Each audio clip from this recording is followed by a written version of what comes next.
میں ادب و احترام کے ساتھ حضرت مولانا مفتی ابوالقاسم صاحب دامت برکاتہم صدر کل ہند رابطہ مدارس دارالعلوم دیوبند و محتمم دارالعلوم دیوبند سے درخواست کروں گا سپردم بتو مایہ خیشرا سپردم بتو مایہ خیشرا تو دانی حساب کمو بیشرا۔ حضرت والا کے خطاب سے سبھی حضرات مستفید ہوں گے۔ اللہ الرحمن الرحیم الحمدللہ رب العالمین والصلاة والسلام علی سید الانبیاء والمرسلین سیدنا و نبینا و مولانا محمد وعلی آلہ و اصحابہ اجمعین، اما بعد۔ محترم ذمہ داران رابطہ مدارس اسلامیہ عربیہ شمالی ہریانہ و ہماچل اجلاس میں موجود ضلعی رابطے کے ذمہ داران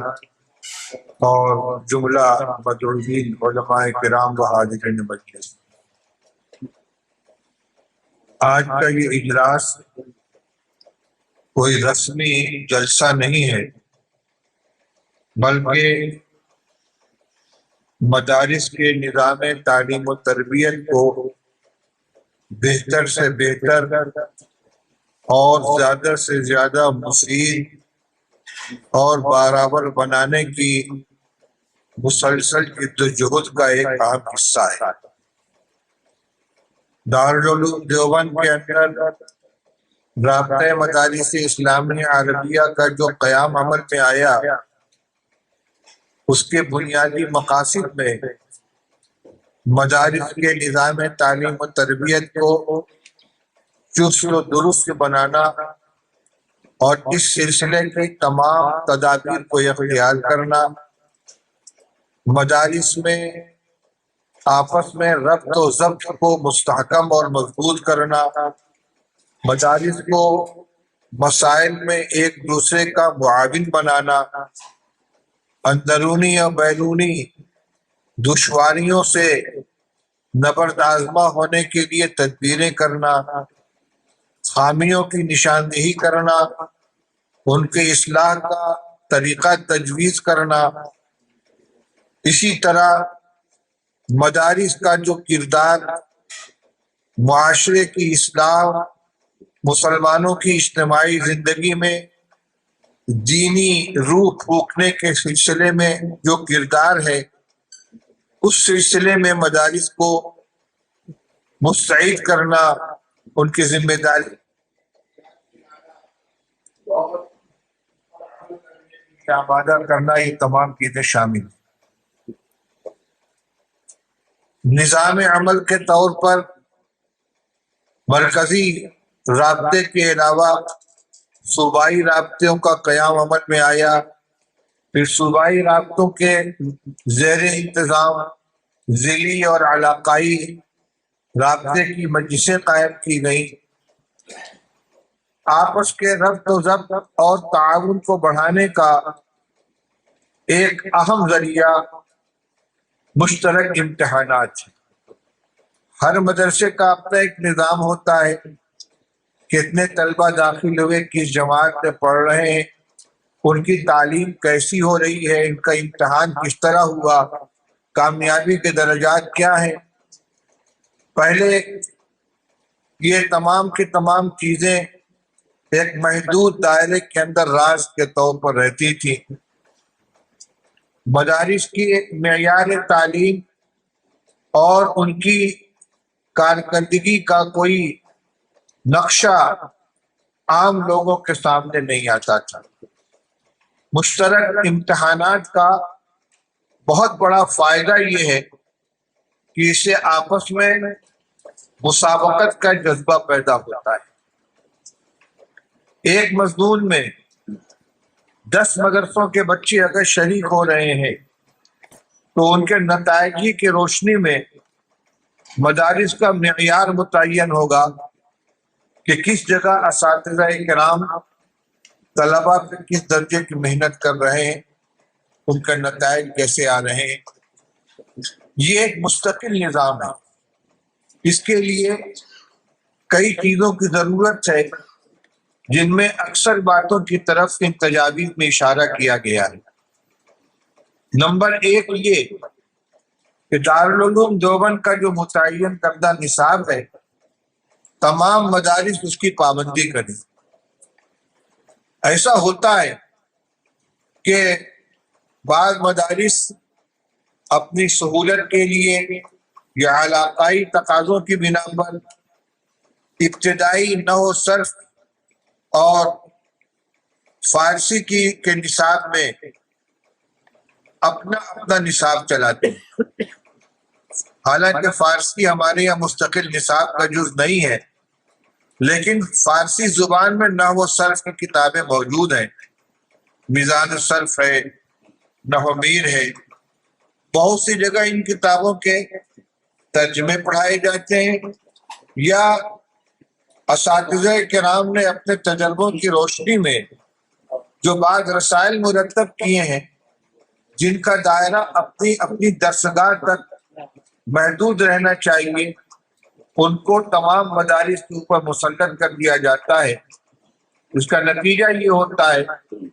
کہ مثال کے طور پر نحویر کا امتحان ہو رہا ہے، نصاب میں نحویر داخل ہے، ممتحن اس کو سامنے رکھ کر اسی کی نوعیت سے سوال بناتا ہے یا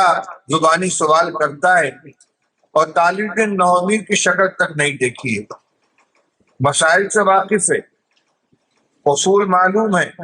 قواعد جانتا ہے، اعراب کی قسمیں جانتا ہے، اعراب کے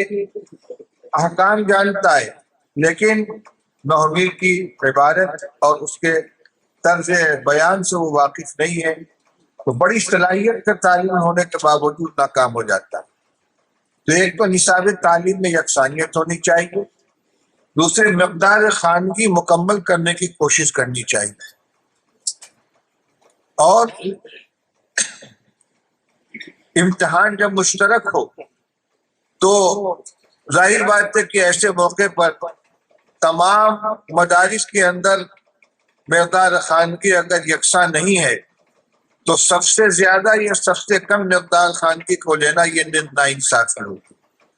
سب سے زیادہ پڑھائی ہوئی کتاب جس مدرسے میں جو مقدار ہے اس کو اگر آپ نے لے لیا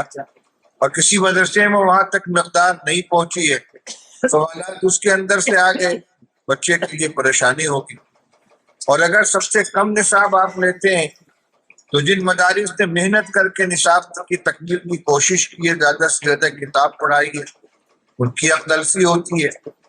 اس کا صحیح حل یہی ہے کہ ہر کتاب کی مقدار خواندگی کو مکمل کرنے کی کوشش کی جائے، تاکہ حتی الامکان امتحان کے موقع پر مقدار خواندگی میں ایک یکسانیت رہے، سوالات ان سب کے لیے یکساں طور پر قابل حل ہو جائے۔ آپ کو معلوم ہونا چاہیے کہ ہمارے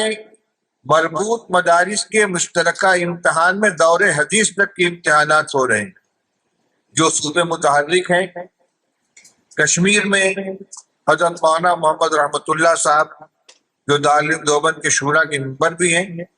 اور صوبہ جموں کشمیر کی رابطہ کے صدر بھی ہیں، ان کے الحمدللہ دور حدیث تک کتابوں کا امتحان ہوتا ہے مشترکہ۔ اسی طرح بنگال میں مولانا صدیق اللہ صاحب چودھری صدر ہیں، وہاں غالباً دور حدیث تک مشترک امتحان ہوتا ہے، دورہ نہیں ہے لیکن اوپر کی جماعتوں تک امتحان ہوتا ہے۔ ایسے ہی آسام میں مولانا بدالدین صاحب دعوت برکات رکن شورا وہاں کے صدر ہیں، مولانا عبدالقادر صاحب ذمہ دار ہیں، وہاں بھی اوپر کی جماعتوں تک امتحان ہوتا ہے۔ اور بھی مدارس میں مختلف کیٹیگریاں ہیں۔ ایسا بھی ہو سکتا ہے کہ آپ امتحان کے 2-3 درجے رکھیں، یعنی ایک امتحان درجات حفظ کا ہو، تو جہاں صرف حفظ کی پڑھائی ہے تمام طلبہ، اور جہاں حفظ کے اوپر کی پڑھائی ہے وہاں حفظ والے طلبہ اس کے اندر شریک ہو جائیں، اور اس کے اوپر عربی درجہ اول دوم سوم مثال کے طور پر اس کا ایک مشترک امتحان رکھیں۔ جس مدرسے میں جہاں تک کی تعلیم ہوتی ہے وہاں کے طلبہ اس میں شرکت کریں، لیکن مشترک امتحان میں صرف نیچے کی رعایت کی جائے اور اوپر کے درجات کو یکسر نظر انداز کر دیا جائے تو مشترک امتحان کا صحیح مقصد حاصل نہیں ہوتا۔ اس لیے آپ حضرات کو اس پر بھی غور کرنا چاہیے اور آئندہ جب میٹنگ کریں تو اس کے بارے میں غور کریں۔ ایک تو یہ بات کہنی تھی، میرے ذہن میں جتنی باتیں تھیں آج کے مجلس میں عرض کرنے کی، الحمدللہ تقریباً تمام کی تمام آپ کی تجاویز کے اندر وہ چیزیں آ گئی ہیں۔ اس وقت کا ایک بہت سلگتا ہوا مسئلہ ارتداد کا مسئلہ ہے۔ بڑی تیزی میں تشکیک اور ارتداد کے شکار ہو رہے ہمارے نوجوان بچے اور بچیاں۔ اگر ہمارے سامنے ان کی حقیقت آ جائے تو انتہائی تشویشناک اور خطرناک حد تک یہ بیماری پھیل چکی ہے۔ جب آخری حد پر پہنچ کر کوئی لڑکی کسی غیر مسلم کے ساتھ چلی جاتی ہے یا کوئی نوجوان علل اعلان اسلام سے اپنی برات کا اظہار کر دیتا ہے، تب ہمیں پتہ چلتا ہے کہ یہ لڑکا اسلام سے خارج ہو گیا۔ لیکن اگر جائزہ لیا جائے، کوریج کی جائے، سوالات کیے جائیں تو بہت بڑی تعداد آج نوجوانوں کی ایسی ہے جو دین کے بارے میں تشکیک کا شکار ہے، جس میں ہماری سوشل میڈیا کا بہت بڑا دخل ہے، جس میں باقاعدہ اسلام سے برگشتہ کرنے کے لیے چینل چل رہے ہیں۔ ایکس مسلم کے نام سے ایک مستقل چینل کام کر رہا ہے جو بدبخت محروم القسمت اسلام کا دامن چھوڑ کر کفر کی آغوش میں پہنچ چکے ہیں۔ ان کا باقاعدہ چینل چل رہا ہے، ان کو ٹی وی کے اوپر بلا کر ان کے ویڈیو بنائے جاتے ہیں اور ان سے سوالات کیے جاتے ہیں۔ وہ اسلام چھوڑنے کے اسباب بیان کرتے ہیں کہ ہم نے اسلام کو الوداع کیوں کیا، کیا خرابی دیکھی اس کے اندر۔ اور اس کو سننے والے کون ہوتے ہیں؟ وہ نوجوان کہ جو قطعی طور پر دینی تعلیم سے نابلد ہیں، نہ ان کو مدرسے میں پڑھایا گیا، نہ مکتب میں پڑھایا گیا، نہ ان کے گھر میں دینی ماحول ہے، نہ ان کو بڑوں پر صحبت حاصل ہے۔ ابتدا سے وہ اسکولوں کالجوں میں پڑھنے والے ہیں یا وہ جاہل ہیں، ان کے پاس کسی قسم کا کوئی علم نہیں ہے، وہ اس کا شکار ہو جاتے ہیں۔ تو اس لیے مدارس جن کو دین کا قلعہ کہا جاتا ہے، قلعہ والے کا کام صرف اندر بیٹھ کر اپنی حفاظت کرنا نہیں ہوتا بلکہ علاقے کی خبر گیری کرنا اور دشمنوں کے حملوں سے حفاظت کرنا بھی ہوتا ہے۔ اس لیے مدرسوں کی ذمہ داری میں مکاتب کا قیام، اصلاح معاشرہ کی کوششیں اور تعلیم بالغاہ کا نظام قائم کرنا یہ بہت ضروری ہے۔ اپنی استطاعت کے بقدر آپ اس میں حصہ لیں۔ دارالعلوم دیوبند کی طرف سے تو یہ سرکولر بہت پہلے جاری ہو چکا ہے کہ تمام مدارس اپنے بجٹ کا 10واں حصہ مکاتب کے قیام کے لیے مختص کریں۔ ہو سکتا ہے کہ حالات کسی کے اس کی اجازت نہ دیں، اس لیے آپ کی تجویز میں بڑی احتیاط کے ساتھ ایک مجمل سا لفظ استعمال کیا گیا ہے کہ ایک معتدبہ حصہ صرف کیا جائے، لیکن اس کو بھی سمجھیے، معتدبہ کا مطلب 1% اور آدھا فیصد نہیں ہوتا، جتنی طاقت اللہ نے دی ہے۔ جو بچے آپ کے یہاں داخل ہو گئے ہیں وہ پڑھنے والے، ان سے کم حق ان بچوں کا نہیں ہے کہ جو آپ کے یہاں داخل نہیں ہیں اور کسی تعلیم گاہ میں وہ دینی مدرسے میں یا مکتب میں تعلیم حاصل نہیں کر رہے ہیں، ان کے ایمان کی حفاظت بھی آپ کی ذمہ داری ہے۔ علماء اگر اس کام کو نہیں کریں گے، مدارس اس ذمہ داری کو نہیں اٹھائیں گے تو کون اٹھائے گا؟ ایسے ہی اصلاح معاشرہ کی کوششیں، رسم و رواج غلط قسم کے جس کی وجہ سے معاشرہ کھوکھلا ہو رہا ہے، جہیز کا مسئلہ ہے یا اور غیر اسلامی رسمیں مسلمانوں کے معاشرے میں شادی بیاہ میں جو در آئی ہیں، اور بہت سے خرافات اور معاصی کے کام ان تقریبات میں ہوتے ہیں، علماء کو ان کے خلاف وابستہ ہونا چاہیے۔ بہرحال یہ میں مبارکباد دیتا ہوں مولانا علی حسن صاحب مظاہری، ان کے رفیق کار مولانا عبداللہ خالد خیر آبادی اور آپ تمام حضرات کو جو کسی نہ کسی درجے میں رابطہ مدارس اسلامیہ عربیہ شمالی ہریانہ و ہماچل سے وابستہ ہے، کوئی صوبے کی سطح پر، کوئی ضلع کی سطح پر، کوئی مجلس عمومی کی سطح پر، لیکن یہ ایک قافلہ ہے، کارواں ہے جس میں ہر فرد شریک ہے اور ہر ایک کو اپنی صلاحیت کو اس کے اندر برکار لانا چاہیے۔ آخری بات جو عرض کرنا ہے، اجلاسوں میں تجویزیں مرتب کی جاتی ہیں، ان کو سنا دیا جاتا ہے اور ہاتھ اٹھا کر ان کی منظوری کرا لی جاتی ہے۔ یہ آخری عمل نہیں ہے، یہ حاصل نہیں ہے۔ یہاں ایک ذمہ داری کی گئی ہے، ہر آدمی اس تجویز کو لے کر جائے اور طے کر کے اپنی جیب میں رکھے اور بار بار نکال کر اس کا مطالعہ کرے اور یہ دیکھے کہ اس میں سے ہماری کیا کیا ذمہ داری بنتی ہے اور ہم کتنی ذمہ داری ادا کر رہے ہیں اور کیا کر سکتے ہیں، کتنی اللہ نے ہمیں استطاعت عطا فرمائی۔ اور ہر ایک اجلاس کے بعد دوسرا اجلاس جب ہو تو آپ اپنی کارکردگی کی رپورٹ لے کر آئیں اور صوبائی دفتر کو آپ مطلع کریں کہ 18 نکات پر مشتمل جو تجاویز ہم کو دی گئی تھی، ہم نے ان دو اجلاس کے درمیانی مدت میں ان میں سے کون کون سی تجویز پر عمل کیا ہے، کیا عمل کیا ہے۔ یہ عملی چیزیں ہیں، اگر صرف ان کی تائید آپ نے کر دی ہاتھ اٹھا کر اور اس پر کچھ تحسین کے کلمات آپ نے ادا کر دیے تو مقصد حاصل نہیں ہوگا۔ اس لیے یہاں سے آپ اٹھے تو فکر لے کر جائیں اور جتنی اللہ نے استطاعت عطا فرمائی ہے اس کے لیے کوشش کریں۔ مدارس کو آج کل حکومت کی طرف سے بھی بہت سے مسائل درپیش ہیں، کہیں جانچ ہو رہی ہے، کہیں نوٹس آ رہی ہے، تو ملکیت کے کاغذات کو درست کریں۔ جس زمین پہ آپ کا مدرسہ قائم ہے، مدرسہ اس کا مالک ہے یا نہیں۔ اگر کسی نے ویسے ہی دان کر دیا ہے کہ ہماری زمین اس پر آپ مدرسہ بنا لیجیے، زبانی ہبہ چل رہا ہے، اجازت چل رہی ہے، اس پر اکتفا مت کیجیے، اس کی باقاعدہ قانونی تحریر مرتب کرا کے اس کو رجسٹرڈ کرائیے۔ اسی طرح حساب کتاب آڈٹ کرائیے، چھوٹا حساب ہو بڑا حساب اس سے مطلب نہیں ہے، ایسا حساب کتاب صاف شفاف ہونا چاہیے اور کسی آڈیٹر کے ذریعے، سی اے کے ذریعے آڈٹ کرا کے اس کی رپورٹ رکھنی چاہیے کہ کوئی بھی ذمہ دار آ کے آپ کا حساب پیش کر طلب کرے، آپ اس کے سامنے رکھ دیں اور وہ اول سے آخر تک اس کو دیکھ سکیں۔ دوسری کوشش یہ ہونی چاہیے کہ کوئی چیز نمبر 2 کی آپ کی یہاں نہ ہو، ہر آمدنی اور ہر خرچ لکھا ہوا ہونا چاہیے، کوئی چیز چھپانے کی آپ کے پاس نہ رہے، آئینے کی طرح آپ کا حساب و کتاب اور تمام چیز صاف ہو۔ مشکوک اور مشتبہ لوگوں کو آپ ادارے کے اندر نہ آنے کی اجازت دیں اور نہ ان کو قیام کرنے کی اجازت دیں، اس لیے کہ پھنسانے کی ایک ترکیب یہ بھی ہوتی ہے کہ آپ کا کوئی ہمدرد بن کر آیا،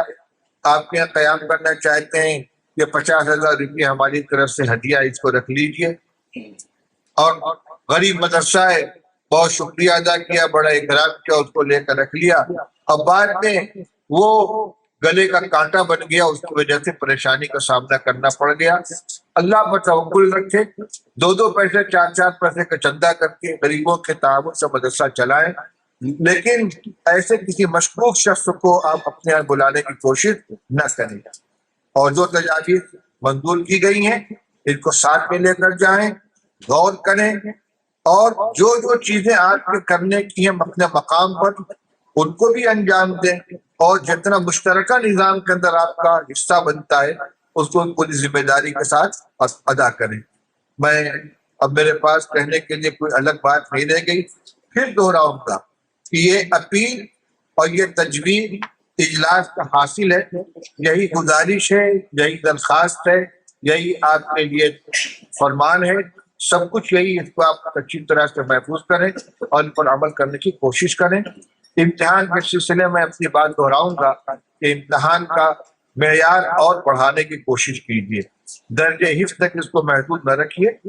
جہاں اگر تمام مدارس کے اندر تمام کتابوں کے امتحان نہیں ہو سکتا تو بھی مختلف معیار کے مدارس ہمارے ہیں جہاں اوپر کی تعلیم ہوتی ہے. آپ ان کا ایک مشترک امتحان کر دیجیے اور جو نیچے کی تعلیم ہے اس کا بڑا دائرہ رکھیے، لیکن امتحان اور کتابوں کا بھی ہونا چاہیے. اور مرکزی دفتر کی طرف سے جو ہدایات اور تجاویز آتی ہیں براہ راست صوبوں کو مخاطب کیا جاتا ہے، تو صوبہ کے ذمہ داروں کی یہ ذمہ داری ہوتی ہے کہ وہ اس کو اضلاع تک پہنچائیں، مربوط مدارس تک پہنچائیں. اور مربوط مدارس کی ذمہ داری ہے کہ ان باتوں کو توجہ کے ساتھ پڑھیں، دیکھیں اور ان کے اوپر عمل کریں. اس لیے کہ آپ ہی ہاتھ پیر ہیں، آپ ہی کی حرکت اور آپ ہی کی مستعدی مرکزی دفتر کو بھی اور مرکزی رابطوں کو بھی متحرک بنائے گی. ورنہ وہاں سے کچھ ہدایات جاری ہوں گی، 3 سال میں ایک مجلس عمومی کا اجلاس ہو جائے گا، سال بھر میں ایک عاملہ کا اجلاس ہو جائے گا، اس میں کچھ تجویزیں پاس ہوں گی، لیکن زمینی سطح پر رابطے کا جو کام ہے وہ عام مدارس کے اندر ملک کے اندر پھیلے ہوئے ہیں. اس لیے ان کو اپنی اہمیت کو سمجھنا چاہیے اور اپنا کردار ادا کرنے کی کوشش کرنی چاہیے. میں شکر گزار ہوں کہ مجھے